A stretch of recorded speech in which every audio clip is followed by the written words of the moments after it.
20 April আমার আম্মুর জন্মদিন, আর হঠাৎ করে আম্মুকে গিয়ে সারপ্রাইজ করলাম। আম্মুর কেমন লাগলো আর আমরা দুই বোনে মিলে কি কি করলাম সবকিছুই আজকের ভিডিওতে শেয়ার করব। সো হ্যালো এভরিওয়ান, আসসালামু আলাইকুম। সবাই কেমন আছেন? আশা করছি ভালো আছেন। আমরা দুই বোন সকাল সকাল বের হয়ে গিয়েছি, আর ঘুম থেকে উঠতে যেহেতু লেট করি এই জন্য আর কি আমাদের একটু দুপুরই হয়ে গিয়েছে। তারপর প্রথমে আমরা চলে গিয়েছিলাম ফুলের দোকানে, কারণ আমার আম্মুর ফুল অনেক বেশি পছন্দ। আর আমার আম্মুর না, মনে হয় পৃথিবীর সব আম্মুরই ফুল অনেক বেশি পছন্দ। তারপর আম্মুর জন্য এইখান থেকে গোলাপ সাথে রজনীগন্ধার স্টিক দিয়ে একটা সুন্দর করে একটা বুকে বানিয়ে নিলাম। এখন যেহেতু ফুলের সিজন না, আর ফুলগুলো তেমন একটা ভালোও ছিল না, তারপর সুন্দর দেখে বেছে বেছে আমি সবগুলো নিয়েছি। এই তো আম্মুর উপহারের জন্য রেডি আমাদের ফুলের বুকে। এরপর চলে গিয়েছিলাম আমাদের নওগাঁ ঢাকা কাচ্চি ডাইনি, যেটা রিসেন্টলি ওপেন হয়েছে। আর আম্মু সেদিন আমাকে বলেছিল যে তার কাচ্চি খেতে ইচ্ছে করছে। তারপরে আমরা দুই বোনে মিলে চলে গেলাম কাচ্চি ডাইনে। আর কাচ্চি ডাইন তো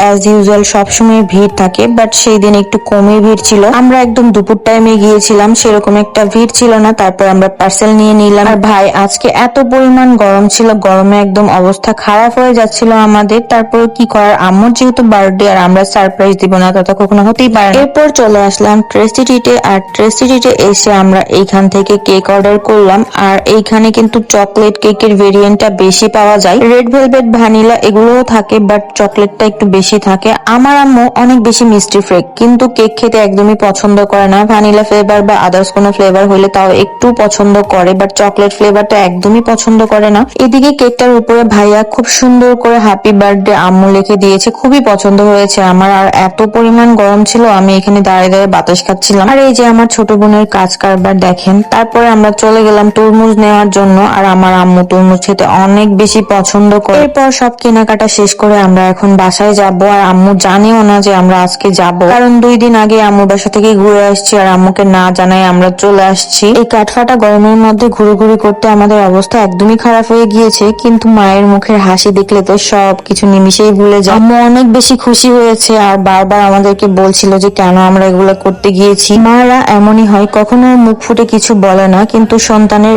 একটু কিছুতেই অনেক বেশি খুশি হয়। আমার আম্মু তেমন। আর এটা হচ্ছে আমার নানি, যে আমার মায়ের পরে আমার সব থেকে প্রিয় মানুষ, যার কাছে আমি নির্দ্বিধায় সবকিছু শেয়ার করতে পারি। আর এই যে আমার আম্মু কেক খেতে একদমই পছন্দ করে না। সবাই এই দুইটা মানুষের জন্য মন থেকে একটু দোয়া করবেন, যাতে তারা সুস্থ থাকে সব সময়। আজকের ভিডিও এখানেই শেষ করছি, আবার অন্য কোনো ভিডিওতে দেখা হয়ে যাবে। ততক্ষণ পর্যন্ত আল্লাহ হাফেজ।